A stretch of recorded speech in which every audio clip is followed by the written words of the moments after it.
여보, 태석 씨, 당신 살아있었어?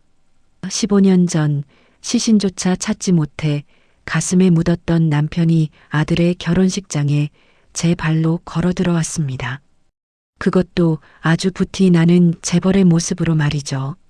하지만 반가움도 잠시, 아내가 떨리는 손을 뻗자 남편은 차가운 눈빛으로 그녀를 밀쳐냈습니다. 아주머니, 돈 좀 있다고 유세 떨러 온 겁니까? 세상에, 죽은 줄 알았던 남편이 왜 아내를 기억하지 못하는 걸까요? 아니, 왜 15년 만에 만난 아내를 돈만 밝히는 여자라며 경멸하는 걸까요? 두 사람 사이의 오해와 15년의 엇갈린 세월. 도대체 그에겐 무슨 일이 있었던 걸까요? 사연 시작 전에 구독과 좋아요 눌러주시고 어디서 듣고 계신지 댓글로 남겨주세요. 그곳에 행운이 가득하시길 바라겠습니다. 호텔 예식장의 에어컨 바람이 유난히 차갑게 느껴졌습니다. 분명 화려한 조명이 쏟아지고 있는데 제 발끝에는 어두운 그림자만 맴도는 것 같았어요. 저는 자꾸만 한복 소매 끝을 잡아당겨 손등을 덮었습니다. 남들이 볼까봐, 사돈 어른들이 흉이라도 볼까봐 겁이 났거든요. 제 손은 70 노인의 그것보다 더 거칠고 투박했습니다. 식당 주방에서 15년, 남의 집 빨래와 청소로 또 10년. 독한 세제와 차가운 물속에서 제 지문은 닳아 없어졌고 관절은 툭 붉어져 나와 있었죠. 고운 비단 치마 위에 놓인 제 손이 마치 옥의 티처럼 도드라져 보였습니다. 어머니, 왜 자꾸 뒤로 숨으세요? 당당하게 서 계셔도 돼요. 아들 준호가 제 굽은 등을 살며시 감싸며 속삭였습니다. 오늘의 주인공인 우리 아들, 턱시도를 입은 모습이 눈부시게 번듯했죠. 가난한 호러미 밑에서 구김살 없이 자라 변호사가 된 아들이었습니다. 아니다. 내가 늙어서 주책이지. 어서 손님들 맞아라. 말은 그렇게 했지만 목소리가 파르르 떨리는 건 어쩔 수 없었어요. 맞은편 신부 측 접수대에는 화환이 산처럼 쌓여 있었습니다. 사돈인 최 회장님의 위세를 보여주듯 정재계 인사들이 보낸 축하 화환이 로비 끝까지 늘어서 있었죠. 그에 비해 우리 쪽은 초라하기 그지없었습니다. 동네 시장 상인회에서 보내준 화환 2개, 그리고 아들 친구들이 보낸 게 전부였으니까요. 하객들도 마찬가지였습니다. 사돈댁 하객들은 명품 가방에 번쩍이는 보석을 두르고 있었지만 제 지인들은 낡은 양복이나 유행 지난 원피스 차림이었죠. 저는 그 격차를 볼 때마다 가슴 한구석이 서늘하게 베이는 듯 했습니다. 마치 제가 아들의 앞길에 짐이 되는 것만 같았거든요. 15년 전 남편이 떠나던 날 했던 약속이 환청처럼 귓가에 맴돌았습니다. 순자야, 조금만 참아. 내가 이번에 베트남 가서 큰돈 벌어올게. 남편은 제 거친 손을 꼭 잡고 호언장담했었습니다. 돌아오면 우리 순자 손에 물 한 방울 안 묻히게 해줄게. 비단 옷 입고 사모님 소리 듣게 해줄게. 그 약속은 지켜지지 못했습니다. 남편은 떠난 지 1년 만에 사고 소식으로 돌아왔으니까요. 아니, 돌아온 건 소식뿐이었고 시신조차 찾지 못했습니다.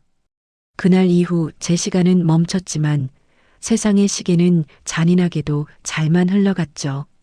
비단옷은커녕 저는 아들을 살리기 위해 남편이 사준 결혼 반지를 팔아야 했습니다. 신랑 어머님, 표정이 너무 굳으셨어요. 조금만 웃으세요. 웨딩 플래너가 다가와 제 옷매무새를 만져주며 말했습니다. 저는 억지로 입꼬리를 올렸지만 속은 바짝바짝 타들어갔습니다. 입안이 사막처럼 말라 혀가 입천장에 달라붙는 것 같았죠. 제 시선은 자꾸만 예식장 출입구 쪽을 향했습니다. 혹시나 정말 만에 하나라도 누군가 오지 않을까 하는 미련 때문이었을까요? 죽은 사람은 말이 없는데 산 사람의 미련은 왜 이리 끈질긴지 모르겠습니다. 15년 동안 현관문을 잠그지 못하고 잤던 버릇이 오늘 같은 날에도 불쑥 튀어나왔습니다. 그때였습니다. 신부 측 하객들 사이에서 웅성거리는 소리가 들려왔습니다. 저기 최 회장님 오신다. 옆에 있는 분들은 누구지? 사람들의 시선이 일제히 로비 중앙으로 쏠렸죠. 사돈인 최 회장님이 환한 미소를 지으며 걸어오고 있었습니다. 그 뒤로 낯선 남자들이 줄지어 따르고 있었는데 분위기가 심상치 않았습니다. 마치 드라마에서나 보던 재벌가의 행차 같았거든요. 저도 모르게 위축되어 어깨를 움츠렸습니다. 사부인, 일찍 나오셨군요. 최 회장님이 호탕한 목소리로 인사를 건넸습니다. 저는 허둥지둥 고개를 숙이며 답례를 했습니다. 네, 회장님. 먼 길 오시느라 고생 많으셨습니다. 최 회장님은 제 낡은 한복을 훑어보더니 묘한 미소를 지었습니다. 아들이 변호사인데 어머니 옷이 너무 검소하신 거 아닙니까? 농담처럼 던진 말이었지만 그 말 속에는 가시가 박혀 있었습니다. 제 얼굴이 화끈 달아올랐죠. 어머니가 워낙 검소하셔서요. 제가 사드린다고 해도 마다하십니다.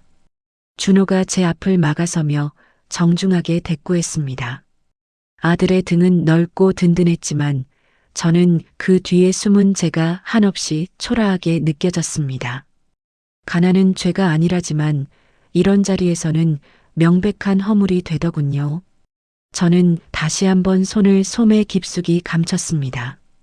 이 거칠고 못생긴 손이 아들의 흠집이 될까봐 두려웠습니다. 남편이 있었다면, 태석 씨가 곁에 있었다면 달랐을까요? 당신이 약속한 호강은 바라지도 않으니 그저 옆에만 있어줬더라면 어땠을까요? 눈시울이 뜨거워지려는 걸 꾹 참았습니다. 오늘 같은 좋은 날 청승맞게 눈물을 보일 수는 없었으니까요. 저는 심호흡을 하며 마음을 다잡았습니다. 하지만 그때는 몰랐습니다. 잠시 후 제 심장을 멈추게 할 진짜 충격이 예식장 문을 열고 들어오고 있다는 것을요. 아이고, 준호 아비가 이 좋은 날을 못 보고 팔자도 기구하지. 등 뒤에서 들려온 목소리에 제 몸이 굳어졌습니다. 시골에서 올라오신 고모님이 혀를 차며 지나가고 계셨죠. 아기는 없다는 걸 알지만 그 말은 비수가 되어 제 가슴 한복판에 꽂혔습니다. 그러게 말이야. 남편 잡아먹고 아들 하나 바라보고 살았는데 이제 아들도 장가가면 혼자네. 옆에 있던 다른 친척이 맞장구를 쳤습니다. 남편 잡아먹은 여자. 그 지독한 꼬리표는 15년이 지난 지금도 저를 따라다니고 있었습니다. 남편이 베트남으로 떠난 건 순전히 가난 때문이었습니다. IMF 때 다니던 건설 회사가 부도나고 우리는 단칸방으로 쫓겨나야 했죠. 어린 준호는 배가 고파 밤마다 울었고 쌀독은 바닥을 보인 지 오래였습니다. 남편은 가장으로서의 책임감 때문에 위험한 해외 건설 현장을 자원했습니다. 순자야, 나 죽으러 가는 거 아니야. 살러 가는 거야. 공항에서 울고 있는 저를 달래며 남편은 웃어 보였습니다. 그 미소가 마지막이 될 줄은 꿈에도 몰랐습니다. 1년 뒤 현장에서 버스 전복 사고가 났다는 연락을 받았을 때 저는 하늘이 무너지는 줄 알았습니다. 시신을 찾지 못했다는 말에 저는 장례도 치르지 못했습니다. 어딘가에 살아있을 거라고, 기억을 잃었을지언정 죽지는 않았을 거라고 믿었으니까요. 하지만 세상은 저를 기다려주지 않았습니다. 당장 내일 먹을 쌀이 없었고 집주인은 밀린 월세를 내놓으라며 닥달했으니까요. 산 사람은 살아야지. 죽은 사람은 죽은 거고 산 입에 거미줄 칠 수는 없잖아. 동네 사람들이 혀를 차며 했던 그 말. 처음에는 그 말이 끔찍하게 싫었습니다. 남편이 차가운 물속에 있는데 나 혼자 배를 채우고 잠을 자는 게 죄스러웠거든요. 하지만 어린 준호가 제 옷자락을 잡고 엄마 배고파라고 했을 때 저는 이를 악물었습니다. 그래, 산 사람은 살아야 한다. 내 자식을 살리기 위해서라면 나는 남편을 가슴에 묻고 괴물이 되어서라도 살아야 한다. 그때부터였습니다.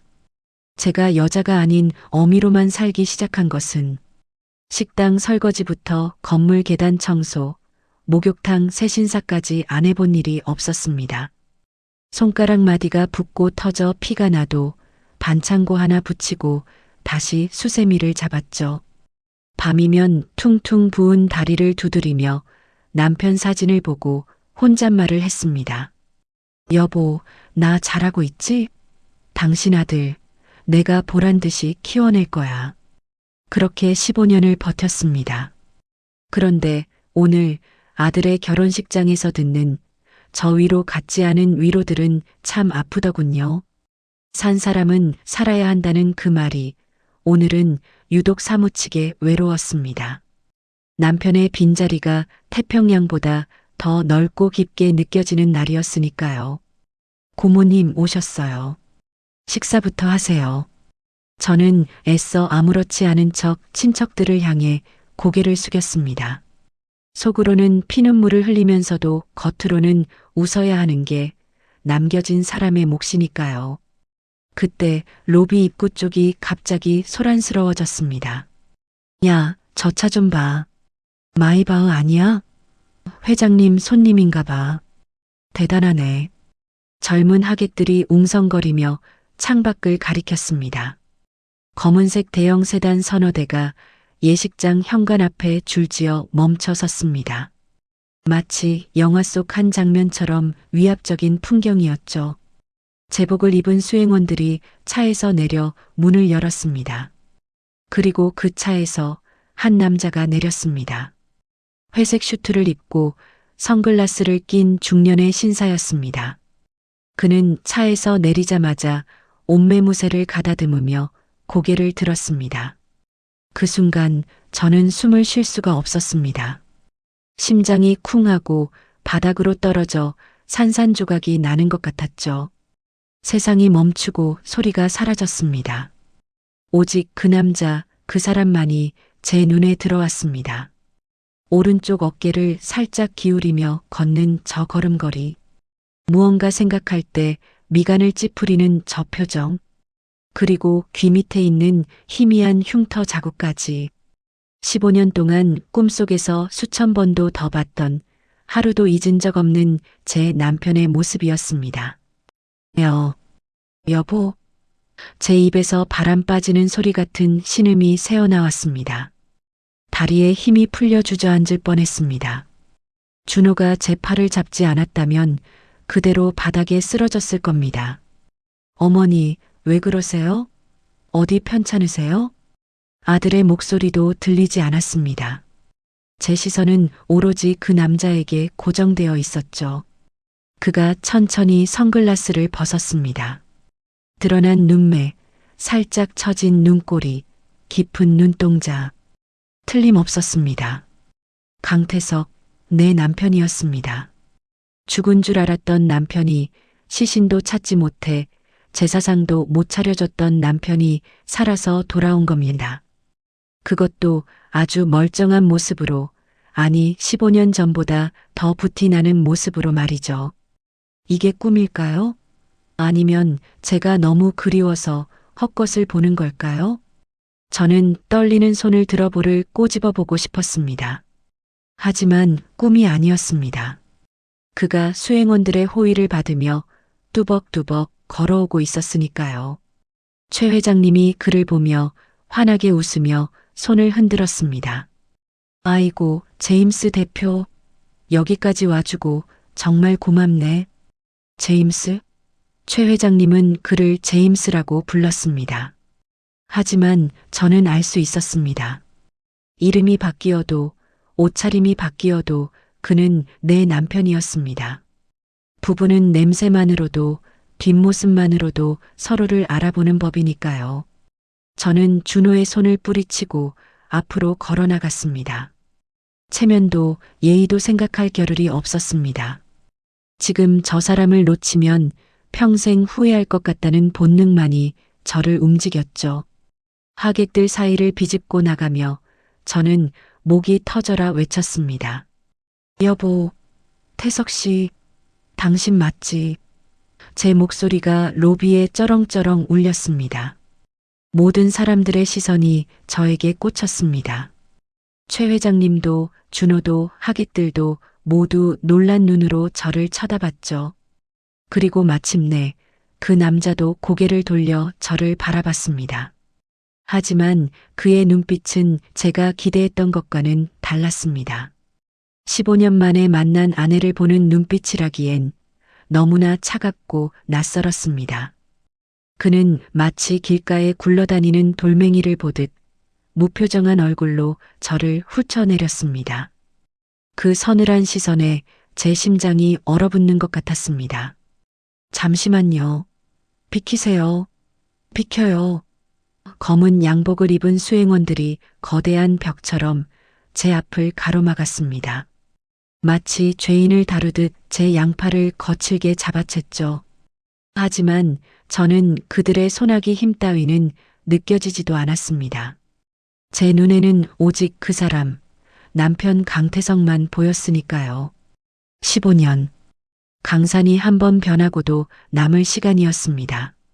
그 긴 세월 동안 단 한 번도 잊은 적 없는 얼굴이 바로 저기에 있었습니다.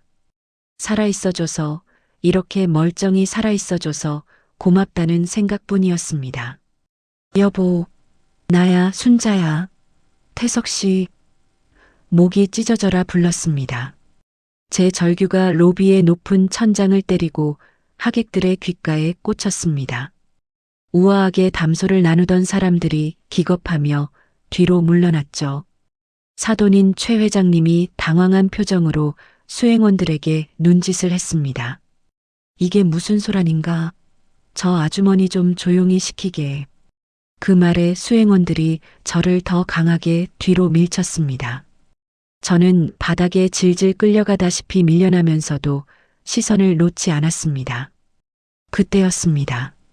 남편이, 아니 제임스라 불리는 그 남자가 한 손을 들어 올렸습니다. 수행원들이 동작을 멈추고 길을 터주었죠. 그가 천천히, 아주 천천히 제 앞으로 걸어왔습니다. 또각또각 구두 굽소리가 제 심장을 밟고 지나가는 것 같았습니다. 그가 다가올수록 낯선 향기가 코끝을 찔렀습니다. 15년 전 그에게서 나던 땀 냄새와 흙 냄새가 아니었습니다. 비싼 스킨 향기, 그리고 차가운 쇠 냄새 같은 것이 섞여 있었죠. 그는 제 코앞에서 걸음을 멈췄습니다. 선글라스를 완전히 벗어 손에 쥐더군요. 저는 숨을 헐떡이며 그의 얼굴을 올려다봤습니다. 가까이서 보니 더욱 확실했습니다. 오른쪽 눈썹 끝에 있는 작은 흉터. 젊은 시절 공사판에서 벽돌에 긁혀 생긴 그 상처가 그대로였습니다. 세월이 흘러주름은 늘었지만 그는 분명 내 남편 강태석이었습니다. 저는 떨리는 손을 뻗어 그의 옷자락을 잡으려 했습니다. 여보, 살아있었어? 정말 당신이야? 눈물이 앞을 가려 그의 얼굴이 흐릿하게 번졌습니다. 제 손끝이 그의 고급스러운 슈트 소매에 닿으려는 순간이었습니다. 그가 혐오스러운 벌레라도 본 듯 몸을 확 뒤로 뺐습니다. 이거 놓으십시오. 낮고 굵은 목소리. 분명 기억 속에 있는 남편의 목소리 톤이었지만 온도가 달랐습니다. 영하의 날씨에 맨살을 내놓은 것처럼 소름이 돋는 차가움이었죠. 당신, 왜 그래? 나 못 알아봐? 나 순자야. 저는 애원하듯 그를 바라봤습니다. 기억을 잃은 걸까요? 드라마에서처럼 사고 충격으로 모든 걸 잊은 걸까요? 그렇다면 설명해주면 됩니다. 내가 당신 아내라고, 우리가 어떻게 살았는지 말해주면 됩니다. 하지만 그의 다음 행동이 제 기대를 산산이 조각냈습니다. 그는 제가 닿으려 했던 소매를 손수건으로 툭툭 털어냈습니다. 마치 더러운 오물이라도 묻은 것처럼 말이죠. 그리고는 입꼬리를 비스듬히 올리며 싸늘하게 웃었습니다. 아주머니, 그 호칭이 제 귀를 의심하게 만들었습니다. 여보도 아니고 순자도 아니고 아주머니라니요. 사람 잘못 보셨습니다. 저는 강태석이라는 사람 모릅니다. 거짓말. 눈빛이 말하고 있었습니다. 그는 저를 알고 있었습니다. 모르는 사람을 보는 눈빛은 무심해야 합니다. 하지만 그의 눈빛에는 분명한 감정이 서려 있었습니다. 경멸, 조소, 그리고 알 수 없는 깊은 분노. 아니야, 당신 태석 씨 맞아. 오른쪽 어깨 기울어진 거, 눈썹 흉터. 내가 어떻게 당신을 몰라. 제가 소리치자 그의 미간이 꿈틀했습니다. 그는 허리를 숙여 제 귀에 대고 낮게 속삭였습니다. 주변 사람들에게는 들리지 않을 만큼 작은 하지만 비수처럼 날카로운 목소리였습니다. 행패 부리지 말고 곱게 돌아가시죠. 돈 좀 있다고 유세 떨러 온 거 아닙니까? 어머, 뭐라고요? 죽은 사람 팔아서 동정표 얻으려는 수작. 나한테는 안 통합니다. 저는 머리를 한 대 얻어맞은 것 같았습니다. 이게 무슨 소리일까요? 돈이라니 수작이라니. 그는 제가 무슨 말을 하기도 전에 몸을 돌렸습니다. 회장님 들어가시죠. 기분 잡쳤습니다. 그는 최 회장님을 향해 깍듯하게 고개를 숙이더니 뒤도 돌아보지 않고 걸어갔습니다. 아, 알겠네. 미안하게 됐어. 경호원들, 뭐 하나? 저 여자분 밖으로 모셔. 최 회장님의 호통에 수행원들이 다시 저를 에워쌌습니다. 저는 멍하니 남편의 등만 바라봤습니다. 멀어지는 그의 뒷모습이 너무나 당당하고 매몰차서 눈물조차 나오지 않았습니다. 15년을 기다린 재회가 이런 것일 줄은 몰랐습니다. 서로 끌어안고 펑펑 울 줄 알았습니다. 고생했다, 미안하다, 사랑한다 말해줄 줄 알았습니다. 그런데 아주머니라니요. 수작을 부린다니요. 도대체 그에게 무슨 일이 있었던 걸까요? 아니면 제가 정말 미쳐서 헛것을 보고 헛소리를 들은 걸까요? 어머니, 괜찮으세요? 준호가 달려와 저를 부축했습니다. 수행원들은 신랑인 준호를 보고서야 멈칫하며 물러섰습니다. 아들의 얼굴은 사색이 되어 있었습니다. 어머니, 다치신 데 없어요? 왜 그러셨어요, 갑자기? 준호는 제 옷에 묻은 먼지를 털어주며 울먹였습니다. 하객들이 수군거리는 소리가 들렸습니다.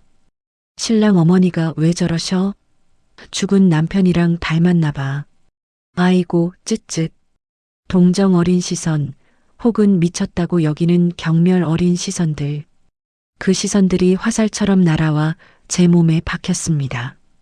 쥐구멍이라도 있으면 숨고 싶었습니다. 아들의 결혼식 날 어미가 미친 사람 취급을 받다니요. 준호야, 저 사람. 저는 떨리는 손으로 VIP 룸 쪽을 가리켰습니다. 하지만 입이 떨어지지 않았습니다. 내 아버지다라고 말하기엔 방금 겪은 일이 너무나 비현실적이었습니다. 아들에게 상처만 줄 것 같아 차마 말이 나오지 않았습니다. 네, 알아요. 아버지랑 많이 닮으셨죠? 준호가 씁쓸하게 웃으며 제 손을 잡았습니다. 저도 아까 보고 깜짝 놀랐어요. 하지만 아버지는 돌아가셨잖아요. 세상에 닮은 사람은 많으니까요. 아들은 믿지 않았습니다. 15년 전 17살이었던 아들의 기억 속 아버지는 따뜻하고 다정한 사람이었으니까요. 저렇게 차갑고 거만한 재벌이 아니었으니까요. 아니다. 내 눈엔 분명. 어머니, 진정하세요. 오늘 좋은 날이잖아요. 제가 물 좀 떠올게요. 준호가 저를 의자에 앉히고 급히 뛰어갔습니다. 저는 멍하니 로비 의자에 앉아 VIP룸 문을 바라봤습니다. 굳게 닫힌 문 너머에 그 사람이 있습니다. 내 남편, 내 사랑, 내 인생의 전부였던 남자. 그가 왜 나를 모른 척할까요? 왜 나를 경멸할까요? 문득 15년 전 그날이 떠올랐습니다. 사고 소식을 듣고 베트남 영사관에 전화했을 때 직원이 했던 말이 생각났습니다. 박동훈 씨가 그러더군요. 강태석 씨가 사고 직전까지 가족 걱정만 했다고. 그렇게 가족을 끔찍이 아꼈던 사람입니다. 그런 사람이 15년 만에 나타나서 수작 운운하다니요. 제 머릿속에서 퍼즐이 맞지 않아 삐걱거렸습니다. 그때 VIP룸 문이 살짝 열리며 수행원 한 명이 나왔습니다. 열린 문틈으로 안쪽 풍경이 보였습니다. 최 회장님과 남편이 소파에 앉아 대화를 나누고 있었죠. 남편은 위스키 잔을 들고 있었습니다. 그런데 잔을 잡은 손이 하얗게 질릴 정도로 힘이 들어가 있었습니다. 그는 무언가 분을 사귀지 못하는 듯 연거푸 술을 들이켰습니다. 그리고는 자신의 양복 소매, 아까 제가 닿으려 했던 그 부분을 신경질적으로 문질렀습니다. 그 모습을 보는 순간 제 가슴이 쿵 내려앉았습니다. 그는 저를 모르는 게 아니었습니다. 저를 싫어하는 것이었습니다.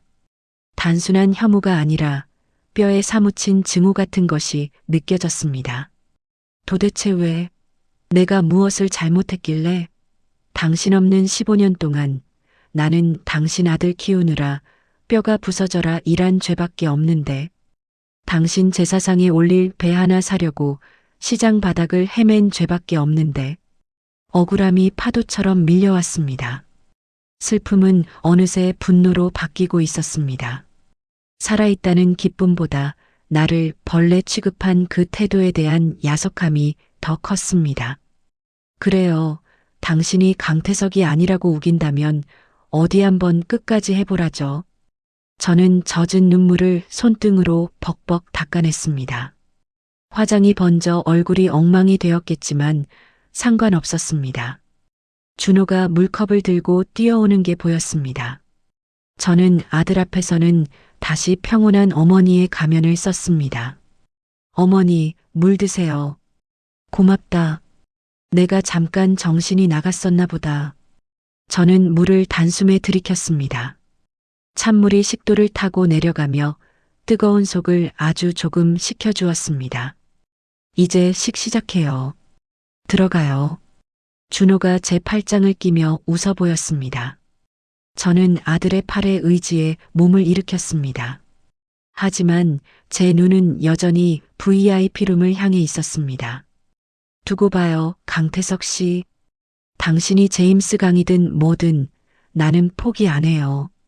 내 남편이 왜 괴물이 되어 돌아왔는지 그 이유를 듣기 전까진 절대로 못 물러나요. 저는 낡은 한복 치맛자락을 움켜쥐며 입술을 깨물었습니다. 예식장 안은 화려했습니다. 높은 천장의 샹들리에가 별처럼 쏟아지고 생화향기가 진동했죠. 하지만 제 눈에는 그 모든 것이 흑백 영화처럼 보였습니다. 신부 측 혼주석에는 최 회장님 부부가 나란히 앉아 하객들의 인사를 받고 있었습니다. 반면 신랑 측 혼주석에는 저 혼자 덩그러니 앉아 있었죠. 빈 의자 하나가 제 옆에 놓여 있었습니다. 원래라면 남편의 영정 사진이라도 올려두려 했지만 사돈댁에서 결혼식장 분위기 망친다고 반대해서 치워둔 의자였습니다. 그 빈 의자가 오늘따라 유난히 크고 시리게 느껴졌습니다. 저 자리에 당신이 앉아 있어야 하잖아. 저는 속으로 되뇌었습니다. 살아있으면서 저기 VIP석에 앉아 위스키나 마시면서 아들 결혼식은 남의 일처럼 구경만 하겠다는 건가요? 생각할수록 기가 막히고 코가 막힐 노릇이었습니다. 주례사가 시작되었습니다. 주례 선생님의 좋은 말씀이 이어졌지만 제 귀에는 하나도 들어오지 않았습니다. 신경이 온통 2층 VIP 발코니석에 쏠려 있었거든요. 그곳에 그 사람이 앉아 있다는 걸 느낄 수 있었으니까요. 뒤를 돌아보고 싶은 충동을 억누르며 저는 꼿꼿이 앉아 있었습니다. 그때 등 뒤에서 따가운 시선이 느껴졌습니다. 마치 누군가 제 뒤통수를 뚫어져라 쳐다보는 것 같은 느낌. 그 사람일까요? 저를 보고 있을까요?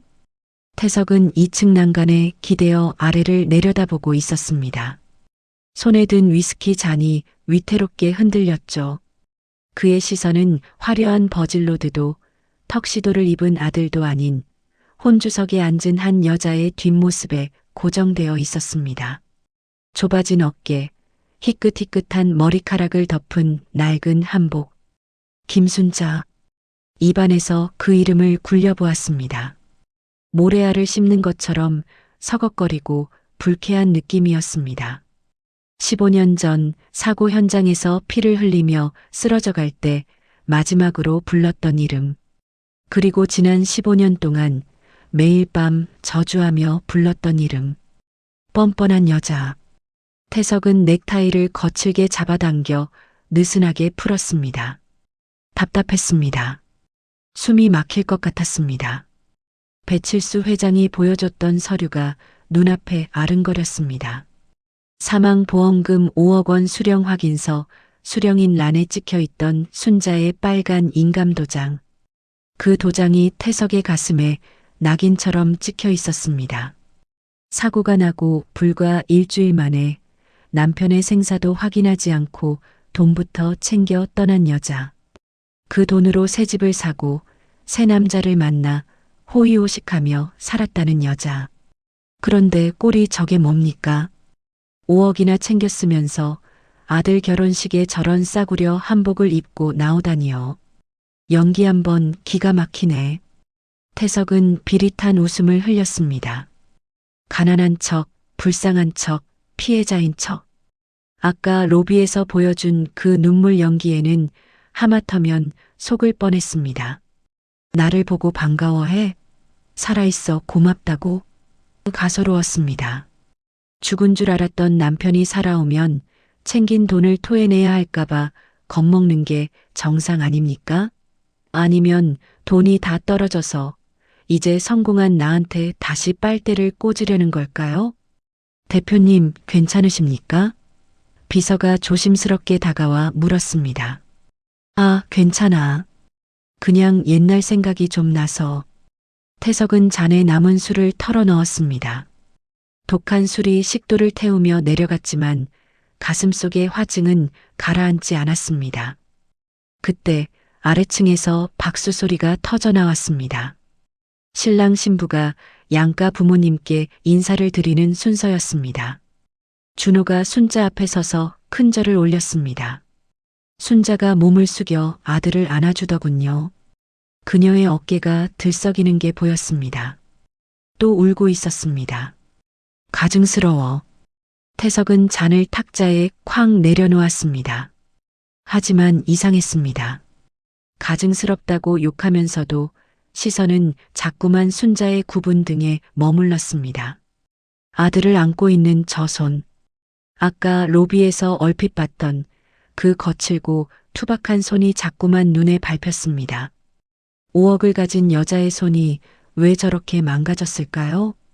골프나 치고 마사지나 받으러 다녔다는 여자의 손이 왜 공사판 잡부였던 내 손보다 더 거칠어 보였을까요? 아주 잠깐 태석의 마음속에 의심의 싹이 트였습니다. 배 회장의 말이 틀릴 수도 있을까? 아닙니다. 그럴 리 없습니다. 태석은 고개를 세차게 저었습니다. 배 회장은 생명의 은인입니다. 기억을 잃고 쓰레기장을 뒤지던 자신을 거두어준 사람입니다. 그가 거짓말을 할 리 없습니다. 저 여자의 연기에 속으면 안 됩니다. 비서실장. 네, 대표님. 내 지갑에서 축의금 봉투 가져와. 아주 두둑하게. 태석의 눈빛이 다시 차갑게 빛났습니다. 피로연 때 직접 내려가야겠어. 옛 정을 생각해서 인사라도 해야지. 그는 복수를 다짐했습니다. 자신을 버린 대가가 무엇인지 돈의 위력이 무엇인지 보여줄 생각이었습니다. 저 뻔뻔한 가면을 벗겨버리고 당황하는 꼴을 보고 싶었습니다. 그것이 15년의 한을 푸는 유일한 길이라 믿었으니까요. 피로 연장은 시장 바닥처럼 시끌벅적했습니다. 고급 호텔 뷔페라지만 술잔이 돌고 흥이 오르니 사람 사는 냄새는 다 똑같더군요. 하지만 저는 산의 진미가 모래알 같았습니다. 아까 로비에서의 일이 가시처럼 목에 걸려 물 한 모금도 넘길 수가 없었죠. 어머니, 뭐 좀 드셔야죠. 아침도 걸으셨잖아요. 새 며느리가 접시에 음식을 담아와 권했습니다. 그래, 먹어야지. 고맙다. 저는 며느리 눈치를 보며 억지로 젓가락을 들었습니다.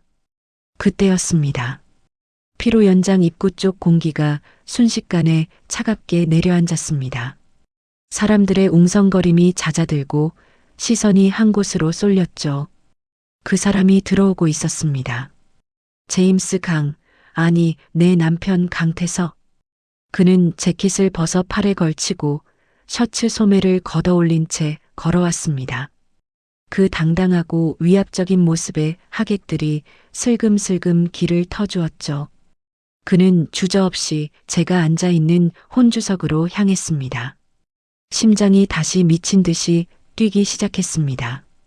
무슨 말을 하려고 오는 걸까요? 아까처럼 모른 척 할까요? 아니면 이제라도 알아봐 줄까요? 제 젓가락 끝이 덜덜 떨려 접시에 부딪히는 소리가 났습니다. 그는 제 앞까지 와서 멈춰 섰습니다. 그리고는 의자를 빼내어 보란 듯이 털썩 주저앉았죠. 바로 제 맞은편 손을 뻗으면 닿을 거리였습니다. 그가 저를 빤히 쳐다봤습니다. 식사는 입에 맞으십니까?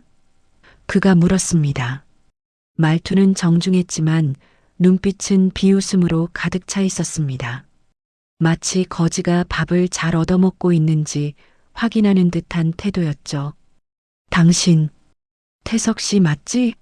나랑 얘기 좀 해요. 저는 주변 눈치를 보며 작게 속삭였습니다. 하지만 그는 제 말을 무시하고 안주머니에서 무언가를 꺼냈습니다. 두툼한 흰 봉투였습니다. 탁! 그가 봉투를 테이블 위에 던지듯 내려놓았습니다. 봉투가 미끄러져 제 국그릇 앞에 멈췄습니다. 두께만 봐도 꽤 큰 액수라는 걸 알 수 있었죠. 이게 뭡니까? 제가 떨리는 목소리로 물었습니다. 그는 의자 등받이에 몸을 기대며 팔짱을 꼈습니다. 그리고는 입꼬리를 한쪽만 올리며 말했습니다. 축의금입니다. 아들 장가 보내는데 보태 쓰시라고요.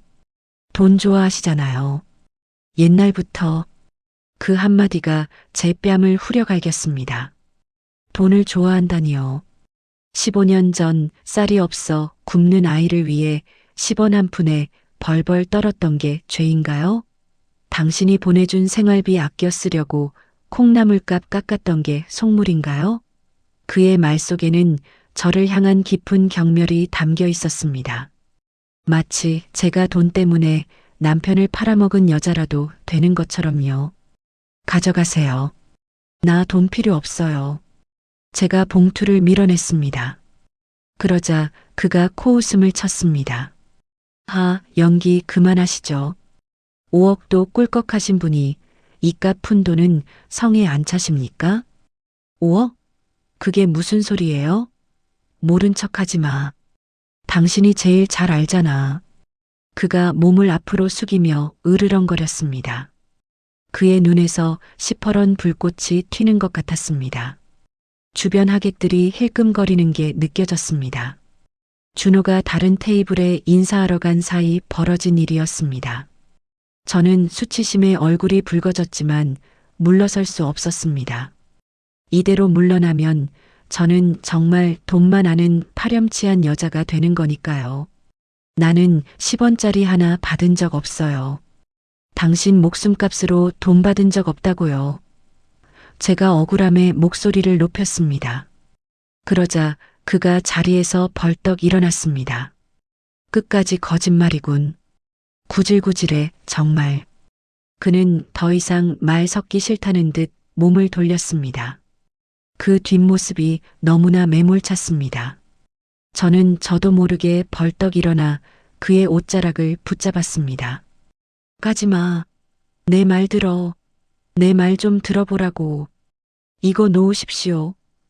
그가 신경질적으로 팔을 휘둘렀습니다. 하지만 저는 놓지 않았습니다. 아니, 놓을 수가 없었습니다. 이 사람을 지금 보내면 평생 다시는 못 볼 것 같았거든요. 당신이 강태석이든 제임스든 상관없어. 나 돈 받은 적 없어. 맹세코 없다고. 제가 절규하듯 외쳤습니다. 그는 혐오스러운 표정으로 제 손을 떼어내려 했습니다. 그의 크고 따뜻한 손이 제 손목을 움켜쥐었죠. 그 순간이었습니다. 그의 시선이 제 손에 멈췄습니다. 정확히는 그의 고급 양복 소매를 꽉 쥐고 있는 제 손등에 고정되었습니다. 그의 눈동자가 흔들리기 시작했습니다. 제 손은 엉망진창이었습니다. 오른쪽 검지 손톱은 식당 칼질하다 다쳐서 반쯤 깨져 있었고 손등에는 튀김 기름에 댄 화상 흉터가 검버섯처럼 박혀 있었죠. 무엇보다 손가락 관절이 류마티스 관절염으로 굵게 튀어나와 흉물스러웠습니다. 그건 누가 봐도 돈 많은 사모님의 손이 아니었습니다. 15년 동안 5억이라는 돈을 가지고 호의호식한 여자의 손일 수가 없었죠. 매일 독한 락스를 만지고 찬물에 걸레를 빤 노동자의 손이었습니다. 그의 소나기 힘이 스르르 풀렸습니다. 이 손은 그가 속으로 삼키는 말이 제 귀에 들리는 것 같았습니다. 그는 제 손을 뿌리치지도 그렇다고 잡지도 못한 채 멍하니 내려다봤습니다. 그의 기억 속에 있는 아내의 손은 이렇지 않았을 겁니다. 가난했지만 희고 고운 손, 그가 늘 섬섬옥수라고 칭찬했던 그 손이었을 테니까요. 당신, 손이 왜? 그가 무의식적으로 중얼거렸습니다. 방금 전까지 날서있던 도끼가 아주 잠시 흐릿해졌습니다. 저는 그 틈을 놓치지 않았습니다. 식당 설거지 10년, 건물 청소 5년 했어요. 당신 없는 동안 제가 울먹이며 말했습니다. 5억? 그런 돈 있었으면 내가 이러고 살았겠어? 우리 준호 학원 한 번 못 보내고 독학시켰겠어? 제 말에 그의 눈이 커졌습니다. 혼란스러워하는 기색이 역력했습니다. 그가 알고 있는 진실과 눈앞의 현실이 충돌하고 있는 겁니다. 배 회장이 심어준 기억 속에 저는 탐욕스러운 악녀였겠지만 지금 그의 눈앞에 있는 저는 그저 늙고 병든 아낙네일 뿐이었으니까요. 거짓말. 그가 고개를 저으며 뒷걸음질 쳤습니다. 또 속이려는 거야. 동정심 유발하려고. 그런 거지? 그는 애써 냉정함을 되찾으려는 듯 했습니다. 하지만 그의 목소리는 아까처럼 단단하지 못하고 미세하게 떨리고 있었죠. 식사나 하시죠. 저는 바빠서. 그는 도망치듯 자리에 앉았습니다. 하지만 저를 보는 눈빛은 달라져 있었습니다. 경멸 대신 의심이, 확신 대신 혼란이 자리 잡고 있었죠. 그때 종업원이 갈비탕을 날라왔습니다.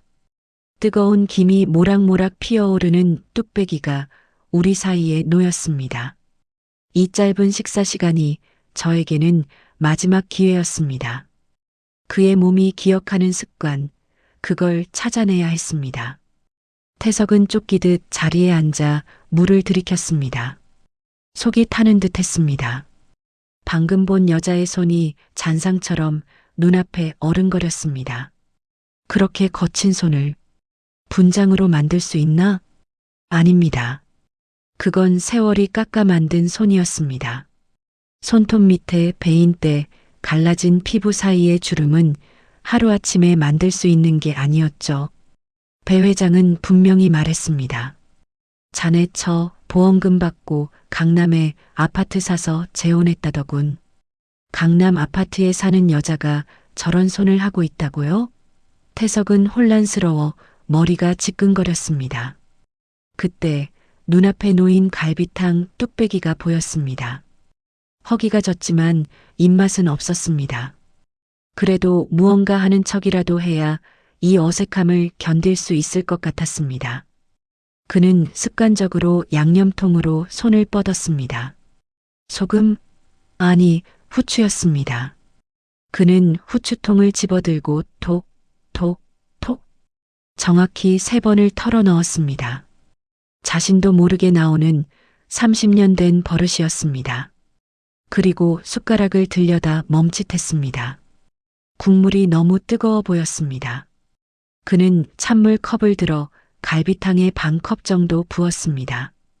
뜨거운 걸 잘 못 먹는 고양이 혀를 가진 탓이었죠. 맞은편에서 숨을 죽이고 지켜보던 순자의 눈이 커졌습니다. 그녀의 시선이 태석의 손동작 하나하나를 놓치지 않고 쫓고 있었습니다. 태석은 그 시선이 불편했지만 애써 무시하며 반찬으로 젓가락을 옮겼습니다. 빨갛게 양념된 깍두기. 먹음직스러워 보였지만 태석의 위장은 매운 것을 거부했습니다. 그는 아주 자연스럽게 깍두기 한 점을 집어 자신의 물그릇에 담갔습니다. 맑은 물에 붉은 고춧가루가 풀어지며 깍두기가 허옇게 씻겨졌습니다. 그는 씻은 깍두기를 입에 넣고 오독오독 씹었습니다. 그제야 속이 좀 편안해지는 느낌이었죠. 달그락. 순자가 들고 있던 숟가락을 떨어뜨렸습니다. 그 소리에 태석이 고개를 들었습니다. 순자는 입을 틀어막고 눈물을 흘리고 있었습니다. 그녀의 눈은 공포가 아닌 벅찬 확신으로 빛나고 있었습니다. 여보, 당신 맞잖아. 순자가 떨리는 목소리로 속삭였습니다. 후추 3번, 찬물 붓기, 그리고 깍두기 씻어 먹는 거. 그녀가 손가락으로 하나하나 짚어냈습니다. 그거 우리 태석 씨 버릇이잖아. 위장 약해서 매운 거 못 먹는다고 내가 맨날 잔소리했던 거잖아. 태석의 등골이 오싹해졌습니다. 자신이 방금 무슨 짓을 했는지 깨달았습니다. 아주머니라고 부르며 밀어냈던 여자 앞에서 남편만의 은밀한 습관을 전시해버린 꼴이었습니다. 그는 입안에 든 깍두기를 뱉지도 삼키지도 못한 채 굳어버렸습니다.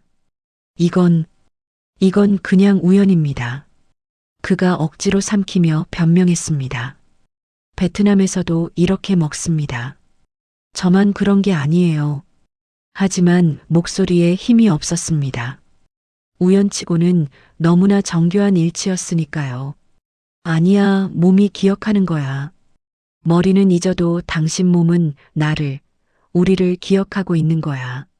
순자가 테이블 위로 손을 뻗어 태석의 손을 잡았습니다. 이번에는 뿌리칠 수가 없었습니다. 그녀의 거친 손바닥이 전해주는 온기가 묘하게 그리웠기 때문입니다. 거짓말하지 마요, 여보. 당신도 느끼잖아. 지금 당신 가슴 뛰고 있잖아. 그녀의 말이 맞았습니다. 심장이 갈비뼈를 부러뜨릴 듯이 뛰고 있었습니다. 이게 분노 때문인지 당황 때문인지 아니면 정말 잊고 있던 사랑 때문인지 태석은 알 수 없었습니다. 이보세요, 사부인. 지금 뭐 하시는 겁니까? 그때 묵직한 목소리가 두 사람 사이를 갈라놓았습니다. 최 회장이었습니다. 그가 싸늘한 표정으로 태석의 뒤에 서 있었습니다. 태석은 감전된 사람처럼 황급히 순자의 손을 놓았습니다. 회장님, 제임스 대표 안색이 안 좋구먼. 사부인과 무슨 일이라도 있는 건가? 최 회장의 눈빛이 순자를 향해 날카롭게 빛났습니다. 마치 사냥감을 노리는 맹수처럼 경계심이 가득했죠. 그 눈빛을 본 순간 태석의 머릿속에 섬광처럼 의문이 스쳤습니다. 회장님은 왜 저렇게 과민 반응하시는 거지? 단순히 사돈으로서의 예의 때문일까? 아니면 저 여자와 내가 가까워지는 걸 두려워하는 걸까? 15년 동안 절대적으로 믿었던 은인, 최 회장에 대한 믿음에 처음으로 금이 가기 시작했습니다. 회장님, 잠시만요. 태석이 최 회장을 향해 손을 들어 제지했습니다. 최 회장의 눈썹이 꿈틀했습니다. 제임스, 자네 지금 뭐 하는 건가? 저런 여자는 경호원들 시켜서 내보내면 그만이야. 아니요. 제가 직접 확인해야겠습니다. 태석의 목소리는 차가웠지만 그 끝은 최 회장이 아닌 저를 향해 있었습니다. 저 여자가 대체 무슨 속셈으로 이러는지 내 눈으로 직접 봐야겠습니다. 그건 핑계였습니다. 사실은 흔들리는 자신의 마음을 확인하고 싶었던 거겠죠. 태석은 제 팔목을 거칠게 낚아챘습니다. 나와.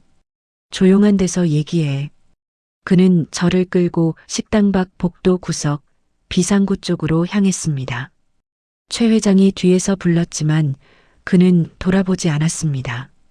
비상구 계단 앞 인적이 드문 곳에 도착하자마자 그가 저를 벽으로 몰아붙였습니다. 말해. 당신 누구야? 그가 으르렁거렸습니다. 선글라스 너머에 있던 그 눈동자가 이제는 맨눈으로 저를 쏘아보고 있었습니다. 그 눈빛에는 분노와 두려움이 뒤섞여 있었죠. 나야, 순자야. 당신 아내 김순자라고. 저도 지지 않고 소리쳤습니다. 당신이야말로 왜 이래? 살아서. 이렇게 잘 살면서 왜 15년 동안 연락 한 번 없었어? 우리가 어떻게 살았는데? 제 절규에 그의 얼굴이 불그락푸르락해졌습니다. 그는 마치 참았던 화산이 폭발하듯 고함을 질렀습니다. 연락? 잘 살아? 웃기지 마. 쾅. 그가 벽을 주먹으로 내리쳤습니다. 내가 사고 나서 사경을 헤맬 때 당신 뭐 했어? 사망 신고하고 보험금 5억 챙겨서 날랐잖아. 그 순간 멍해졌습니다. 제 귀를 의심했습니다. 뭐라고요? 시침이 떼지 마. 내 목숨값 5억. 그거 받아서 강남에 아파트 사고 새 서방이랑 떵떵거리며 살았다며. 배 회장이 다 확인해줬어. 그의 입에서 침이 튀었습니다. 그는 진심으로 그렇게 믿고 있었습니다. 그의 눈에 고인 물기는 슬픔이 아니라 억울함과 배신감이었습니다. 내가 베트남 병원에서 눈 떴을 때 당신이 날 버렸다는 소리 듣고 얼마나 비참했는지 알아? 가족한테 버림받은 그 기분이 어떤 건지 아냐고. 그의 목소리가 갈라져 나왔습니다. 그제야 모든 퍼즐이 맞춰졌습니다. 왜 그가 돌아오지 않았는지, 왜 저를 벌레 보듯 했는지. 그는 15년 동안 저를 남편 팔아먹은 악녀로 알고 지옥 속에서 살았던 겁니다. 기가 막혀서 눈물도 나오지 않았습니다. 누가 그래요? 배 회장이? 그 사돈 영감탱이가? 제가 떨리는 목소리로 물었습니다. 그래. 내 생명의 은인, 배 회장님이 다 알아봐줬어. 미친놈. 저도 모르게 욕이 튀어나왔습니다. 당신 미쳤어. 완전히 속았어. 저는 제 낡은 가방을 뒤져 지갑을 꺼냈습니다.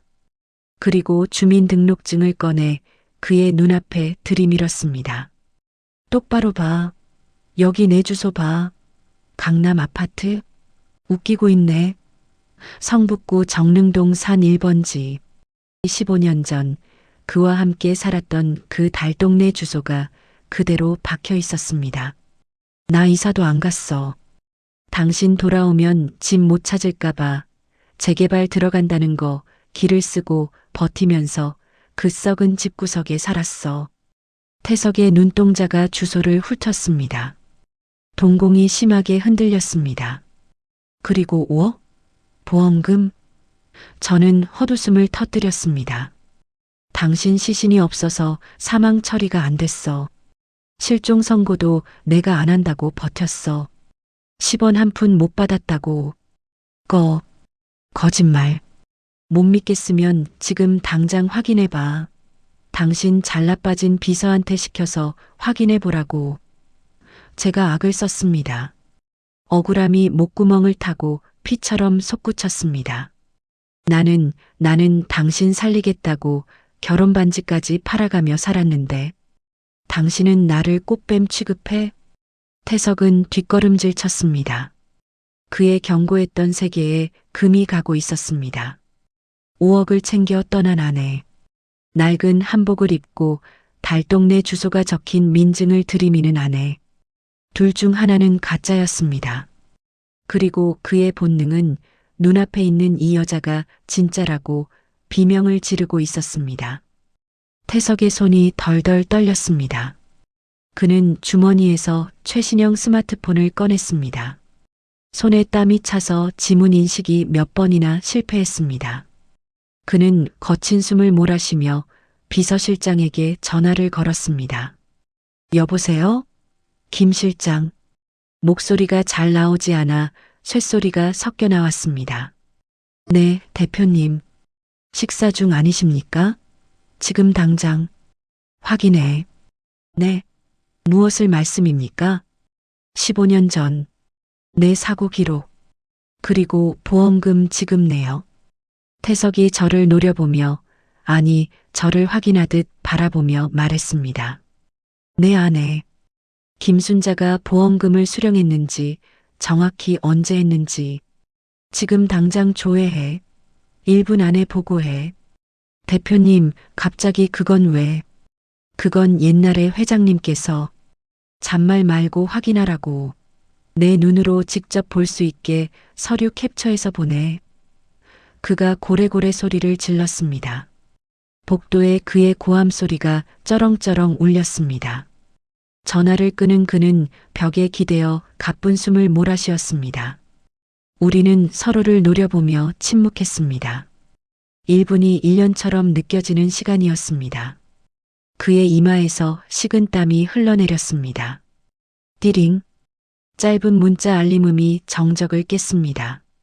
그 소리가 마치 사형 선고처럼 들렸습니다. 태석은 폰을 쥔 손을 들어 올렸습니다. 화면을 보는 그의 얼굴이 창백하게 질려갔습니다. 보험금 지급 내역 없음, 실종 선고 사고 5년 후 직권 말소 처리됨, 수령액 0원. 비서가 보낸 이미지는 명백했습니다. 그 어디에도 5억이라는 숫자는 없었습니다.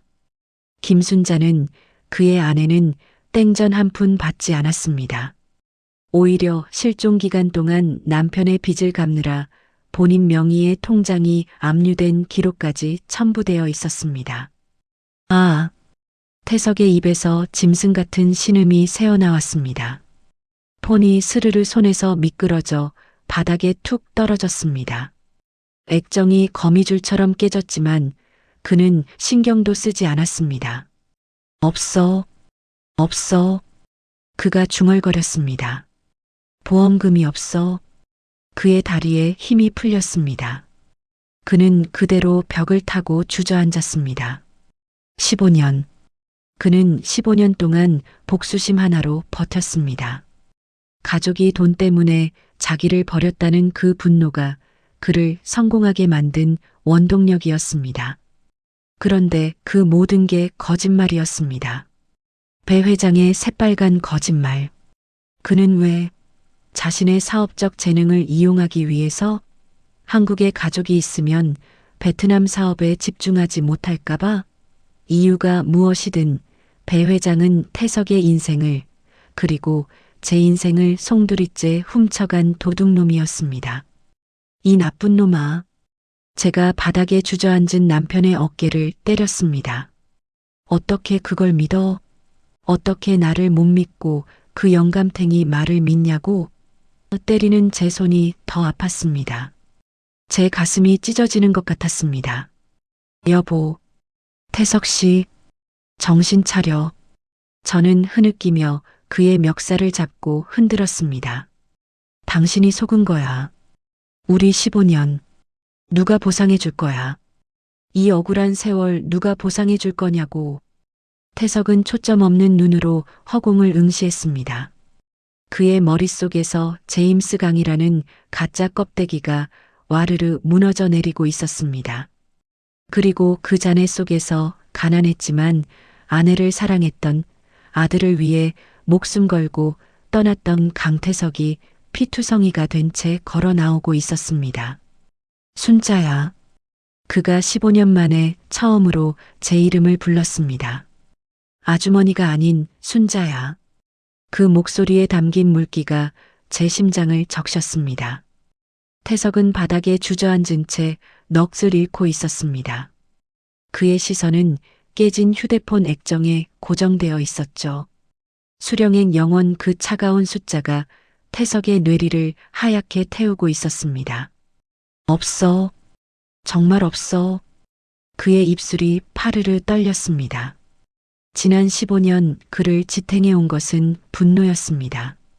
베트남의 습한 더위 속에서 썩은 내가 진동하는 공사판에서 등짐을 지고 벽돌을 나르며 그는 이를 갈았습니다.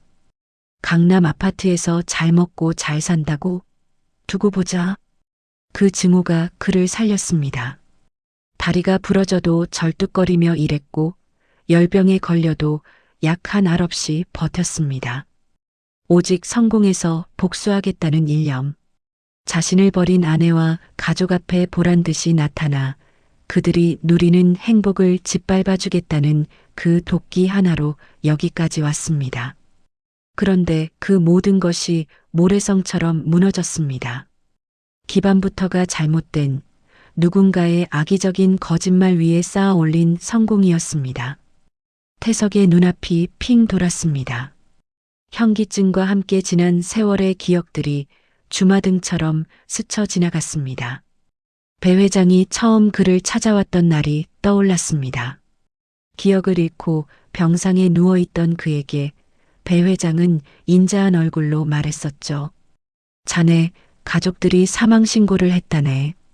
보험금도 벌써 다 찾아가고 이사까지 갔어. 자네를 찾을 생각이 없는 것 같아. 그때 느꼈던 절망감. 세상에 홀로 남겨진 듯한 공포.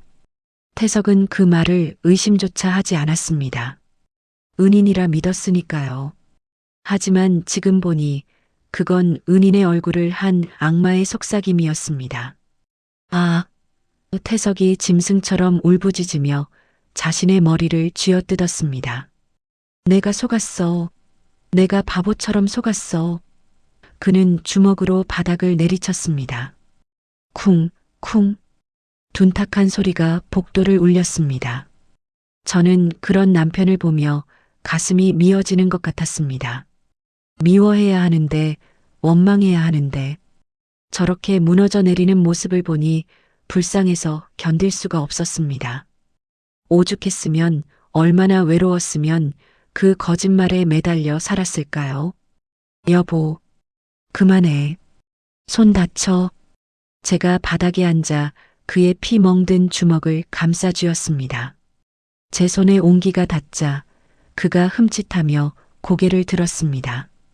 눈물과 콧물로 범벅이 된 얼굴. 천하의 제임스 강은 온데간데였고 길 잃은 어린아이 같은 표정의 강태성만이 남아 있었습니다.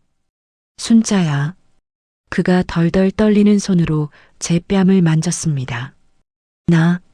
나 정말 몰랐어. 내가 돈 받은 줄 알았어.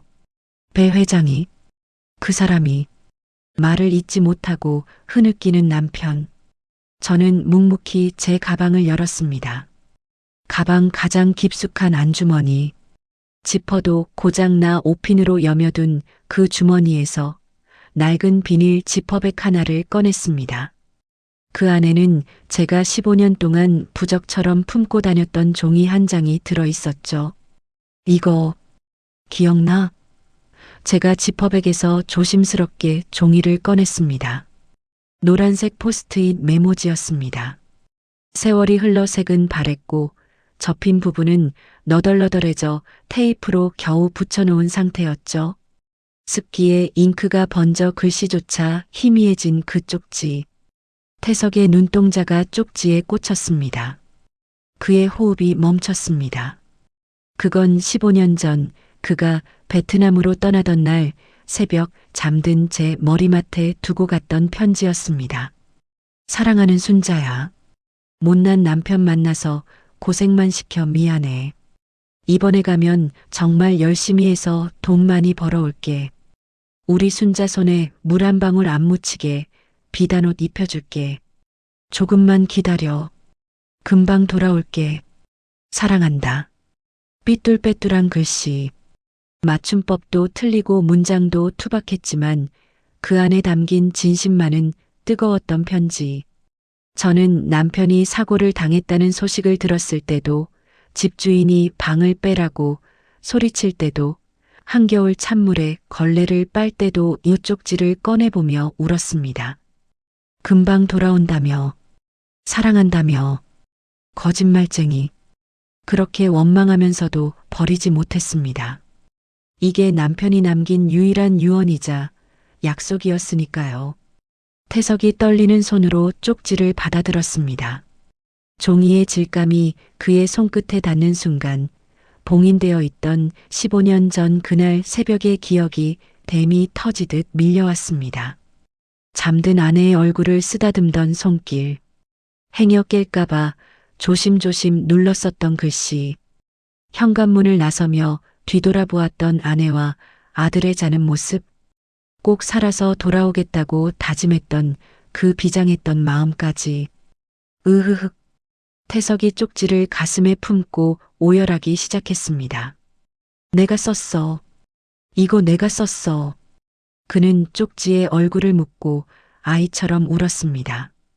쪽지에서 나는 아내의 냄새, 낡은 가방 냄새, 그리고 15년 묵은 그리움의 냄새가 그의 코끝을 찔렀습니다. 자신은 이 약속을 지키기 위해 떠났는데 정작 돌아와서는 아내에게 돈 내놓으라며 윽박질렀습니다. 비단옷은커녕 남들에게 무시당하는 낡은 한복을 입게 만들었습니다. 자신의 성공이, 자신의 명품 정장이 지금 이 순간만큼 더럽고 역겨울 수가 없었습니다. 미안해. 순자야, 미안해. 그가 바닥에 머리를 쿵쿵 찌우며 사죄했습니다. 내가 죽일 놈이야. 나 같은 건 살 가치도 없어. 죄책감이 쓰나미처럼 그를 덮쳤습니다. 아내가 겪었을 15년의 지옥이 고스란히 그의 가슴에 비수가 되어 꽂혔습니다. 저는 그런 남편을 와락 끌어안았습니다. 아니야, 여보. 아니야. 제 가슴도 찢어질 듯 아팠습니다. 당신 잘못 아니야. 그 영감탱이가 나쁜 거지. 당신은 아무 잘못 없어. 저는 남편의 등을 쓸어내리며 같이 울었습니다. 차가운 비상구 계단, 먼지 쌓인 바닥에 주저앉은 두 사람. 우리는 15년의 세월을 건너뛰어 비로소 서로의 체온을 느끼고 있었습니다. 남편의 슈트가 제 눈물로 젖어 들어갔고 제 한복 치마는 남편의 눈물로 얼룩졌습니다. 하지만 그 얼룩이 저는 부끄럽지 않았습니다. 이제야 진짜 내 남편 냄새가 났으니까요. 차가운 스킨 냄새가 다 씻겨나가고 제가 알던 땀 냄새 나는 강태석의 냄새가 났으니까요. 한참을 그렇게 울고 났을 때였습니다. 어머니, 거기 계세요? 계단 위쪽에서 준호의 목소리가 들렸습니다. 아들이 우리를 찾으러 온 겁니다. 태석의 몸이 굳어졌습니다. 그는 황급히 제 품에서 벗어나며 고개를 돌렸습니다. 준호. 준호가 왔어. 그는 당황해서 어쩔 줄을 몰라 했습니다. 퉁퉁 부은 눈, 헝클어진 머리, 엉망이 된 꼴을 아들에게 보일 수 없다는 듯이요. 아니, 그보다는 면목이 없어서일 겁니다. 아버지라고 나설 자격이 없다고 생각했겠죠. 가야 해. 난 가야 해. 태석이 비틀거리며 일어났습니다. 여보, 어디 가려고. 제가 그의 팔을 잡았지만 그는 뿌리쳤습니다. 난 아빠 자격 없어. 준호 볼 낯이 없어. 그는 도망치듯 계단을 뛰어 내려가려 했습니다. 하지만 다리가 풀려 휘청거렸죠. 그때 위층 철문이 열리고 준호가 내려왔습니다. 어머니, 여기서 뭐 하세요? 준호가 다급하게 내려오다 멈칫했습니다. 그의 시선이 벽을 짚고 서 있는 태석에게 머물렀습니다. 대표님? 준호는 의아한 표정으로 우리 두 사람을 번갈아 봤습니다.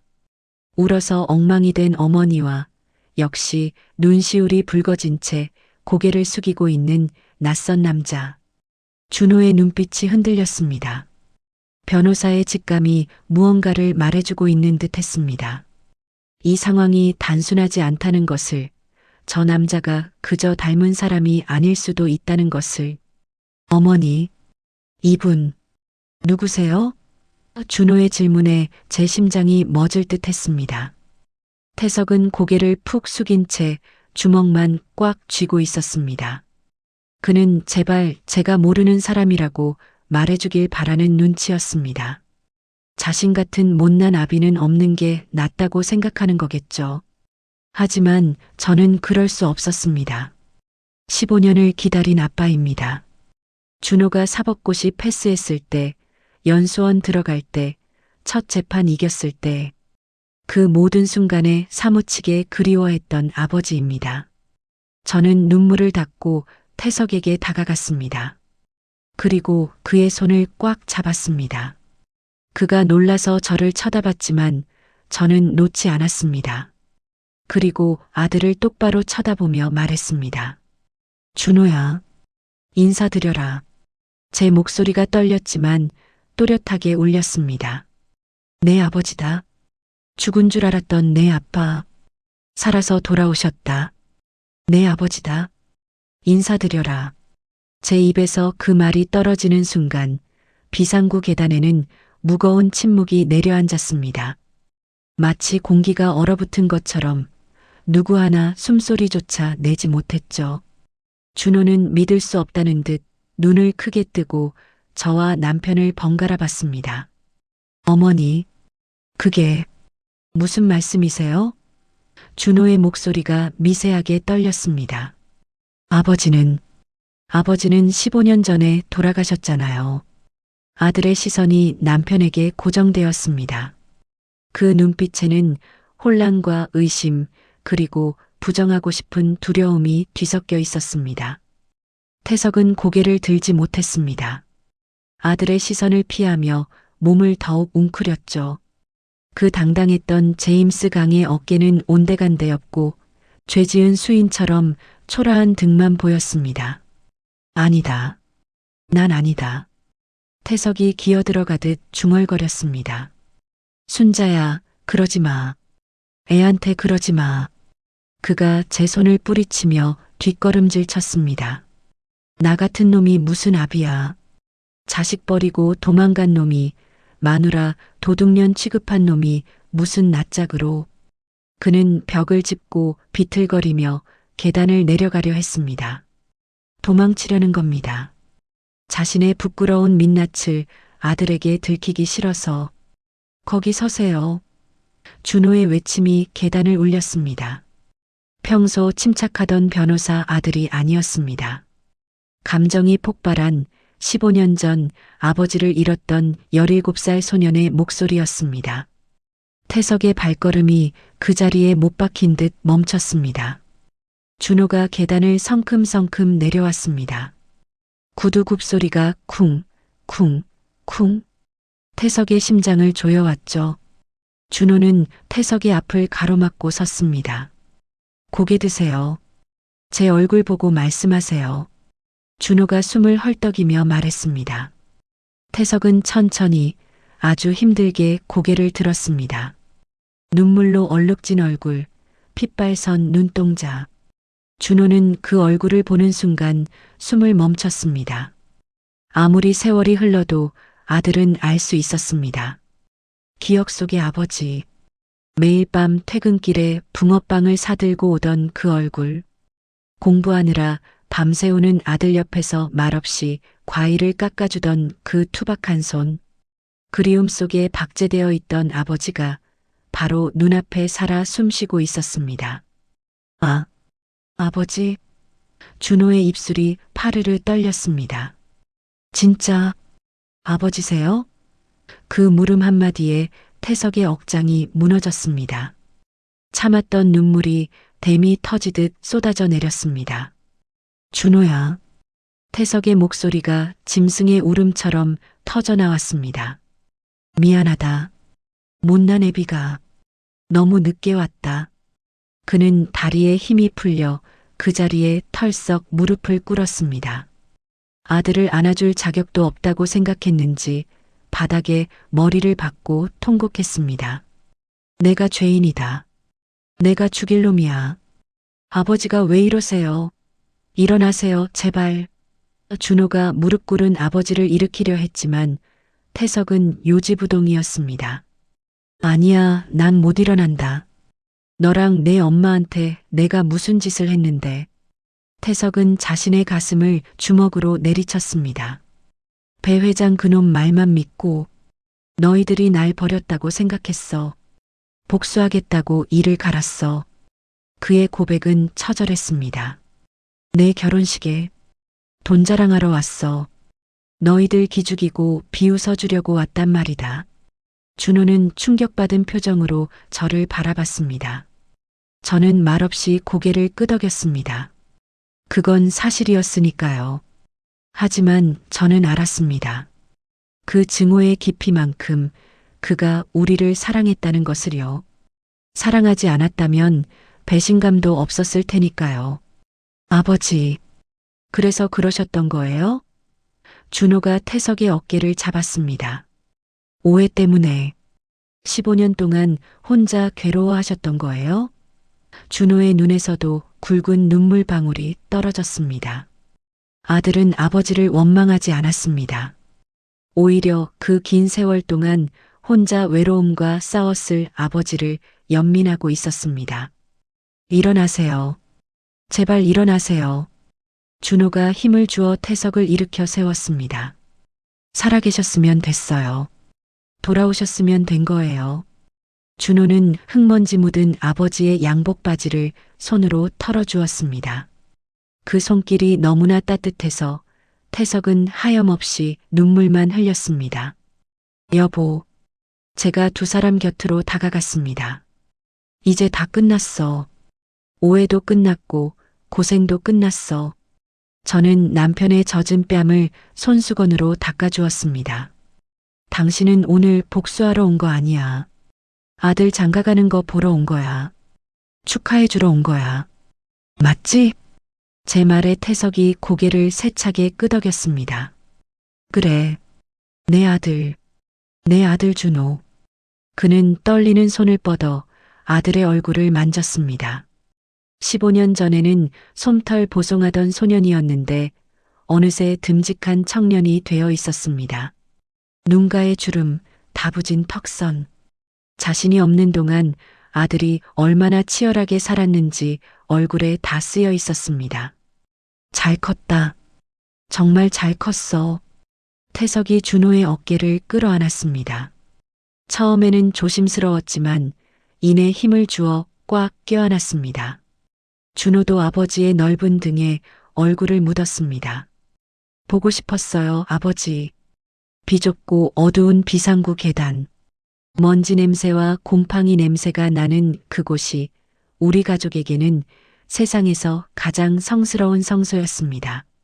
15년의 한이 눈물로 씻겨 내려가는 순간이었으니까요.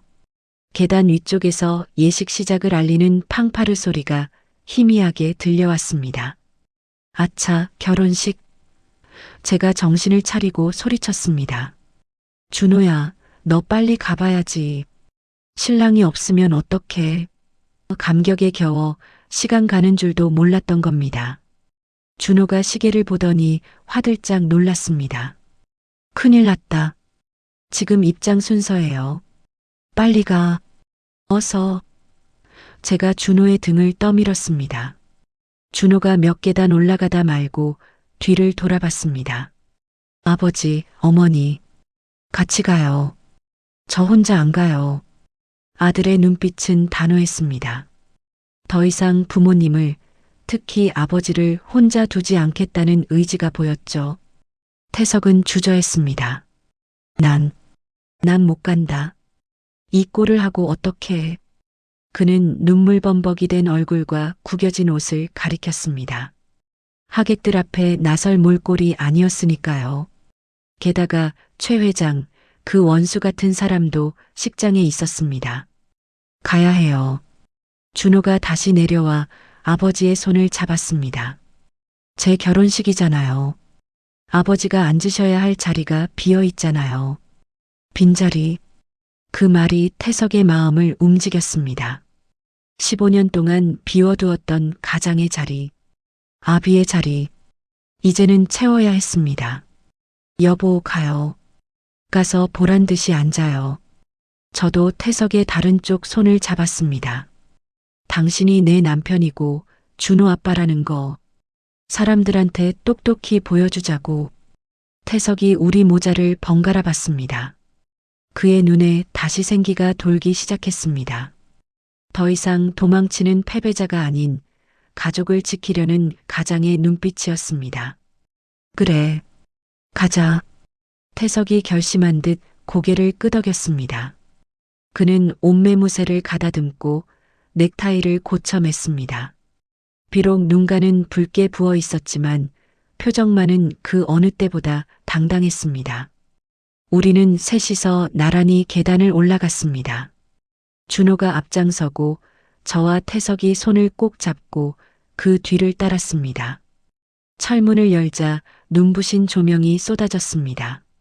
마치 어둠의 긴 터널을 지나 비로소 빛의 세상으로 나오는 것 같았습니다. 로비에는 식장으로 들어가지 못한 하객들이 서성이고 있었습니다. 그들이 우리 셋을 보고 눈을 동그랗게 떴습니다. 신랑과 신랑 어머니, 그리고 그 옆에선 낯선 남자. 아니, 아까 소란을 피웠던 그 제임스 강이 신랑 가족과 나란히 서 있는 모습에 웅성거림이 퍼졌습니다. 하지만 태석은 더 이상 사람들의 시선을 피하지 않았습니다. 그는 제 손을 더욱 꽉 잡았습니다. 그 악력이 저에게 말하는 것 같았습니다. 이제 다시는 이 손 놓지 않을게. 들어가시죠, 아버지. 준호가 식장 문을 활짝 열었습니다. 웅장한 음악 소리와 함께 수백 명의 하객들이 일제히 뒤를 돌아봤습니다. 그 수많은 시선 끝에 사돈인 최 회장의 놀란 얼굴도 보였습니다. 태석의 눈이 최 회장의 눈과 허공에서 부딪혔습니다. 식장 문이 열리는 순간 수백 개의 눈동자가 우리에게 쏟아졌습니다.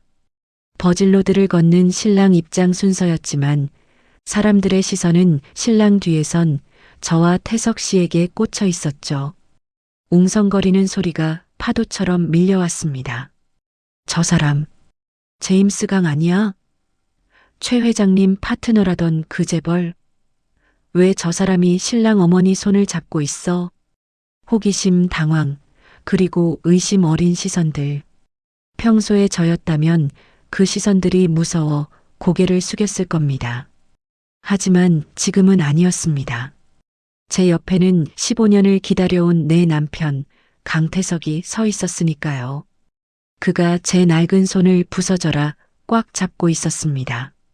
그 악력이 저에게 말해주고 있었죠. 고개 숙이지 마. 당신은 죄인 아니야. 준호가 먼저 단상 앞으로 걸어나갔습니다. 씩씩하게 걷는 아들의 뒷모습이 오늘따라 태석 씨와 겹쳐 보였습니다. 넓은 어깨, 고든 등. 피는 못 속인다고 하더니 걷는 폼까지 아비를 쏙 빼닮았더군요. 우리는 혼주석을 향해 걸음을 옮겼습니다. 한 발자국 뗄 때마다 심장이 쿵쿵 울렸습니다. 저기 덩그러니 놓여있는 빈 의자가 보였습니다.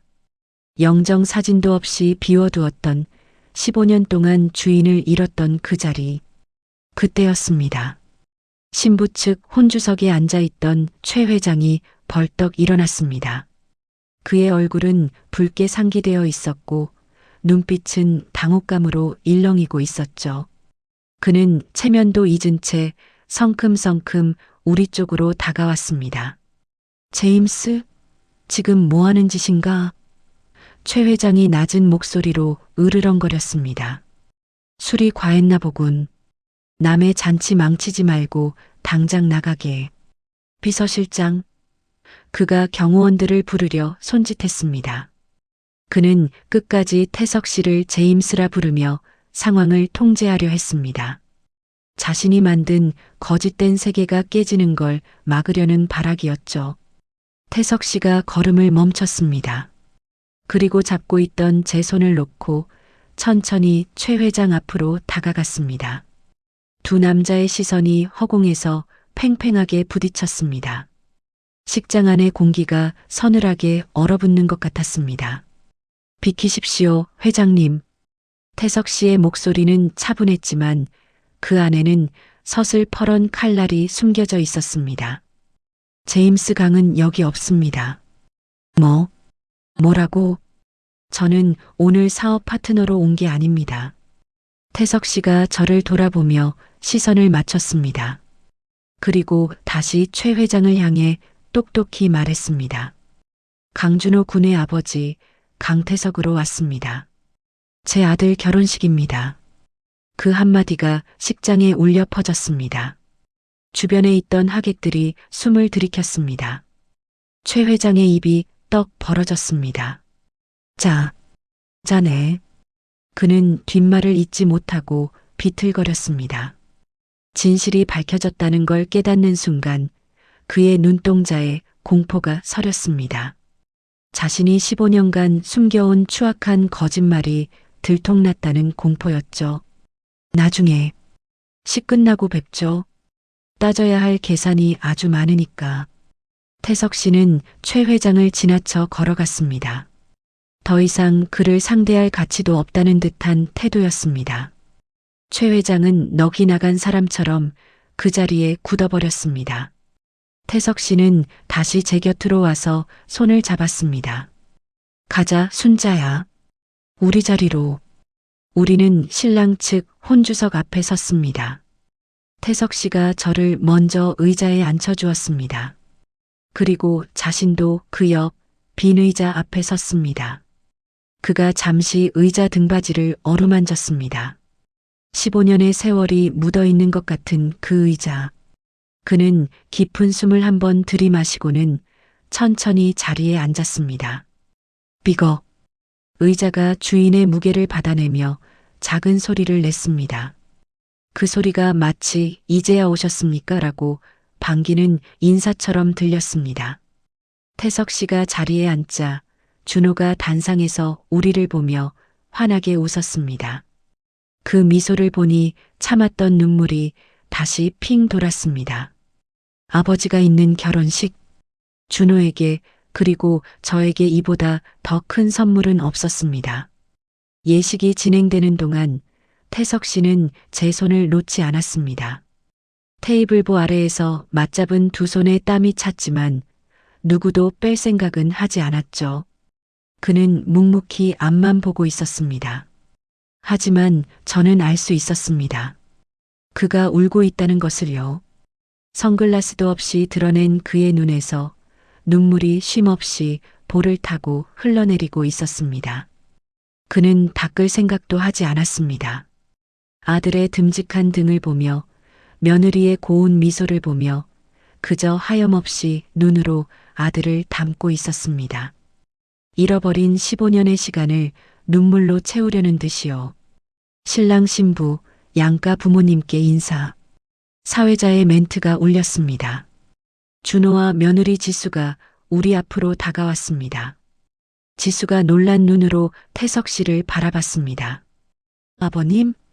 준호가 미리 말해주지 못한 탓에 며느리는 어리둥절한 표정이었습니다. 태석 씨가 떨리는 입술을 열었습니다. 아가, 못난 시애비다. 이제야 왔다. 그 말에 지수의 눈시울도 붉어졌습니다. 준호와 지수가 바닥에 엎드려 큰 절을 올렸습니다. 태석 씨는 몸을 숙여 두 아이를 일으켜 세웠습니다. 그리고 지수의 손등 위에 또 다른 손을 포겠습니다. 자신의 손목에 찬 수천만 원짜리 명품 시계를 풀어서요. 빈손이라 미안하다. 이거라도 받아주렴. 나중에 더 좋은 거 해줄게. 그건 그가 제임스 강으로서 가진 것 중 가장 비싼 물건이었습니다. 하지만 그가 주고 싶었던 건 돈이 아니었을 겁니다. 아비로서 뭐라도 해주고 싶은 그 절박한 사랑이었겠죠. 지수는 엉엉 울며 시계를 받았습니다. 감사합니다. 아버님, 정말 감사합니다. 식장 안은 눈물바다가 되었습니다. 영문을 모르는 하객들도 분위기에 휩쓸려 눈가를 훔쳤습니다. 죽은 줄 알았던 아버지가 돌아와 아들의 절을 받는 장면. 그건 드라마보다 더 극적인 기적 같은 현실이었으니까요. 저는 옆에서 태석 씨의 어깨를 토닥였습니다. 그의 어깨가 아이처럼 작게 떨리고 있었습니다. 그 떨림이 제 손바닥을 통해 심장까지 전해져 왔습니다. 고생했어요. 돌아와줘서 고마워요. 말하지 않아도 마음이 통했습니다. 식이 끝나고 행진이 시작되었습니다. 준호와 지수가 팔짱을 끼고 버질로드를 걸어 나갔습니다. 쏟아지는 꽃가루 속에서 두 아이는 세상 누구보다 행복해 보였습니다. 태석 씨가 저를 보며 말했습니다. 순자야. 응, 여보. 나 이제 어디 안 가. 죽어도 당신 옆에서 죽을 거야. 그의 목소리는 단호했습니다. 그리고 저놈 배 회장, 내 인생 훔쳐간 대가 반드시 치르게 할 거야. 우리 가족 눈에서 눈물 뺀 만큼 피눈물 흘리게 할 거야. 그의 눈빛이 매섭게 빛났습니다. 그건 복수기의 눈빛이 아니었습니다. 가족을 지키려는 가장 사자의 눈빛이었습니다. 저는 고개를 끄덕였습니다. 그래요. 당신 하고 싶은 대로 해요. 나도 이제 안 참아. 우리는 서로를 마주보며 웃었습니다. 눈물 범벅이 된 얼굴들이었지만 15년 만에 처음으로 짓는 진짜 웃음이었습니다. 결혼식이 끝나고 사진 촬영 시간이 되었습니다. 직계 가족분들 나오세요. 사진사의 외침에 우리가 단상으로 올라갔습니다. 15년 전 준호 중학교 입학식 때 찍었던 그 사진처럼 우리는 다시 카메라 앞에 섰습니다. 가운데에 준호와 지수, 그리고 그 양옆에 저와 태석 씨. 자, 웃으세요. 김치. 플래시가 터졌습니다. 펑 하는 빛과 함께 우리의 잃어버린 15년이 비로소 완성되었습니다. 하지만 이게 끝이 아니었습니다. 아직 해결해야 할 숙제가 남아 있었으니까요. 식장 구석에서 도망치듯 빠져나가려는 최 회장의 뒷모습이 보였습니다. 태석 씨의 시선이 그를 쫓았습니다. 그의 손이 제 어깨를 감쌌습니다. 잠깐만 기다려. 마무리 짓고 올게. 사진 촬영이 끝나고 가족들이 피로 연장으로 이동하는 사이 태석 씨는 조용히 로비 구석으로 향했습니다. 그곳에는 도망치듯 빠져나가려던 최 회장이 수행원들에게 둘러싸여 있었죠.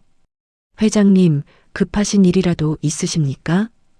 태석 씨의 낮은 목소리가 최 회장의 뒷덜미를 잡았습니다.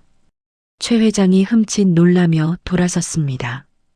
그의 얼굴은 흑빛이 되어 있었지만 제게의 거물답게 애써 태어난 척 표정을 관리하더군요. 아, 제임스? 아니, 강서방. 내 급한 약속이 있어서 먼저 가보려던 참이네. 강서방. 방금 전까지 제임스라 부르던 입에서 나온 그 호칭이 역겨웠습니다. 태석 씨는 최 회장 앞으로 천천히 걸어갔습니다. 그리고 주머니에서 무언가를 꺼냈습니다.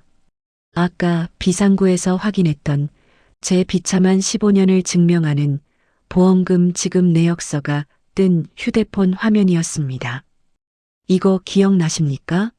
15년 전 회장님이 직접 확인해 주셨다던 그 서류 말입니다.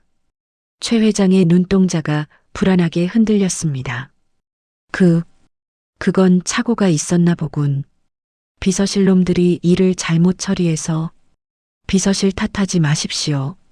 태석 씨가 말을 잘랐습니다. 당신이 지시했잖아. 가족들이 날 버렸다고 거짓말하라고. 그래야 내가 한국에 미련 버리고 베트남 사업에만 매달릴 테니까. 태석 씨의 고함에 로비에 있던 하객들이 숨을 죽였습니다. 최 회장은 더 이상 변명할 말이 없는지 입을 다물었습니다. 그리고 본색을 드러냈죠.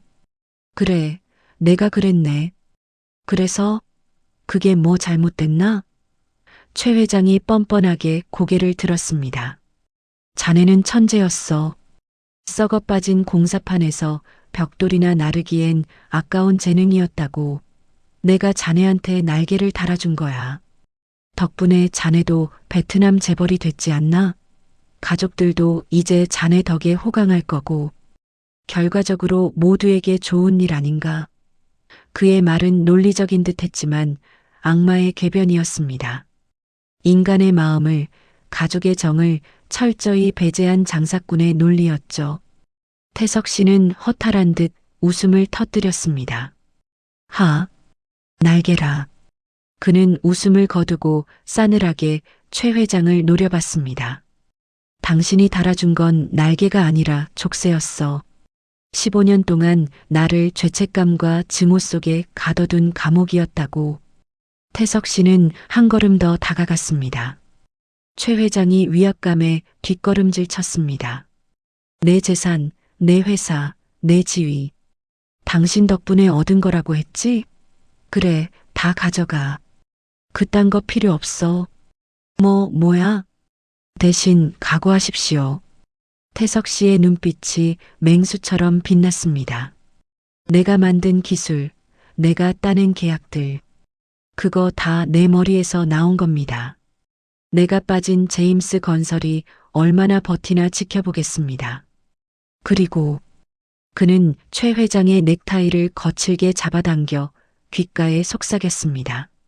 내 아내 눈에서 눈물 뺀 대가, 내 아들 고아로 만든 대가. 법적으로든 사업적으로든 철저하게 받아낼 겁니다. 내 모든 걸 걸고 당신 무너뜨릴 겁니다.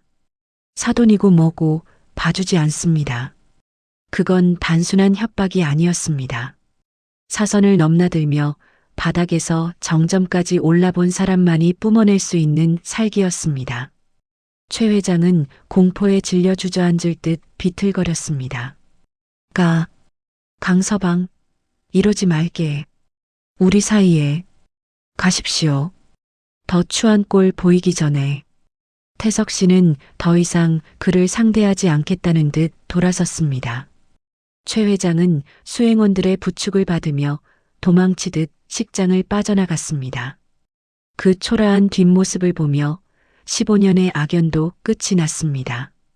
태석 씨는 깊은 숨을 내쉬었습니다. 그리고 넥타이를 풀어 헤쳤습니다. 마치 15년 동안 목을 조르던 올가미를 풀어버리는 것 같았습니다. 그는 다시 가족들이 있는 피로 연장으로 향했습니다. 발걸음이 깃털처럼 가벼웠습니다. 저녁 6시. 결혼식이 모두 끝나고 하객들도 하나둘 돌아갔습니다. 북적이던 예식장 로비에는 우리 가족만 남았죠. 준호와 며느리 지수는 신혼여행 비행기 시간 때문에 공항으로 가야 했습니다. 아버지, 어머니, 다녀오겠습니다. 준호가 우리 부부에게 인사를 했습니다. 그래, 조심히 다녀와라. 가서 싸우지 말고 맛있는 거 많이 먹고. 제가 준호의 등을 토닥였습니다. 태석 씨는 며느리 지수의 손을 꼭 잡았습니다. 아가, 미안하다. 결혼식 날 시끄럽게 해서. 우리 며느리 마음고생 많았지? 아니에요, 아버님. 아버님 뵙게 돼서 너무 좋아요. 정말 기적 같아요. 지수가 눈물을 글썽이며 웃었습니다. 준호가 태석 씨를 안았습니다. 아버지, 다녀와서 뵈어요. 술 한 잔 사주세요.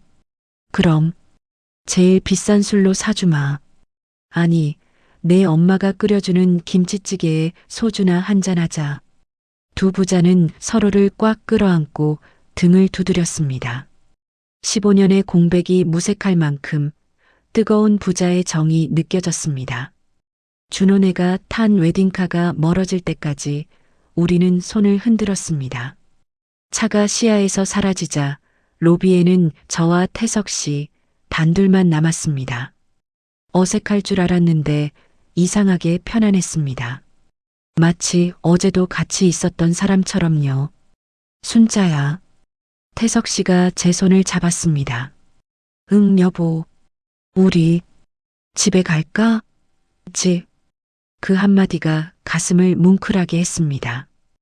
호텔 스위트룸도 아니고 강남의 펜트하우스도 아닌 성북동 그 낡은 집. 그래요. 가요. 우리는 예식장을 나섰습니다. 호텔 앞에는 태석 씨가 타고 온 고급 세단이 대기하고 있었습니다. 기사가 문을 열어주려 했지만 태석 씨가 손을 저었습니다. 김 기사, 차 가지고 먼저 퇴근해. 우린 걸어갈게. 네. 여기서 성북동까지는 그냥 좀 걷고 싶어서 그래. 당신도 괜찮지? 태석 씨가 저를 보며 물었습니다. 저는 웃으며 고개를 끄덕였습니다. 그럼요. 당신이랑 걷는 거 15년 만인데. 우리는 붉게 물든 노을을 마주보며 걷기 시작했습니다. 최고급 이태리 구두와 낡은 고무신 코가 나란히 발을 맞췄습니다. 사람들이 쳐다봤지만 상관없었습니다. 우리는 세상에서 가장 잘 어울리는 커플이었으니까요. 순자야. 응? 나 빈털털이 될 수도 있어. 최 회장이랑 갈라서면 가진 거 다 내놔야 할지도 몰라. 태석 씨가 조심스럽게 말했습니다. 저는 잡은 손에 힘을 주며 대답했습니다. 상관없어. 당신 15년 전에도 빈털털이었잖아. 나 돈 보고 당신 만난 거 아니야. 그리고 나 아직 식당 일할 수 있어. 당신 하나 못 먹여 살릴까봐? 제 씩씩한 대답에 태석 씨가 껄껄 웃음을 터뜨렸습니다. 하하. 그래. 우리 순자 생활력 하나는 끝내주지. 그가 제 어깨를 감싸 안았습니다. 걱정 마. 내가 누구야? 맨손으로 베트남 바닥 쓸어버린 강태석이야. 여기서 다시 시작해도 보란 듯이 성공할 거야. 이번엔 진짜 내 실력으로 내 가족을 위해서. 그의 눈빛은 자신감으로 반짝이고 있었습니다. 15년 전 가난했지만 패기 넘쳤던 젊은 강태석의 모습 그대로였습니다. 어느새 해가 지고 거리에 가로등이 켜졌습니다. 우리의 그림자가 길게 늘어져 하나로 합쳐졌습니다. 차가운 바람이 불었지만 맞잡은 두 손은 난로처럼 따뜻했습니다. 여보. 응. 저녁 뭐 먹을까? 당신 좋아하는 된장찌개 끓여줄까? 좋지. 깍두기도 있어. 나 깍두기 국물에 밥 말아 먹고 싶은데. 어휴, 그놈의 식성은. 알았어. 가는 길에 시장 들러서 무 하나 사자. 우리는 시시콜콜한 저녁 반찬 이야기를 하며 집으로 향했습니다. 성북동 오르막길, 그 가파른 길이 오늘은 하나도 힘들지 않았습니다. 이제는 혼자가 아니니까요. 15년을 돌고 돌아 우리는 비로소 제자리로 돌아왔습니다. 나의 남편, 나의 사랑, 나의 집으로. 15년이라는 긴 세월도 5억이라는 돈의 오해도 결국 가족이라는 끈질긴 인연을 끊을 수는 없었습니다. 거짓은 화려했지만 진실은 투박하고 거친 손 안에 있었으니까요. 지금 여러분의 곁에 있는 소중한 사람의 손을 한번 잡아보세요. 그 따뜻한 온기가 바로 기적입니다. 오늘 저희가 그려드린 추억 한 조각이 당신의 고단한 하루에 작은 쉼표가 되었기를 바랍니다. 앞으로도 당신의 가슴 빈 구석을 따뜻한 이야기로 채워드릴 수 있도록 구독과 좋아요로 함께 붓을 들어주세요. 그리고 사연 속 주인공을 위한 다정한 위로도 댓글로 부탁드립니다. 당신의 가장 아름다운 추억을 응원합니다. 감사합니다. 추억의 스케치였습니다.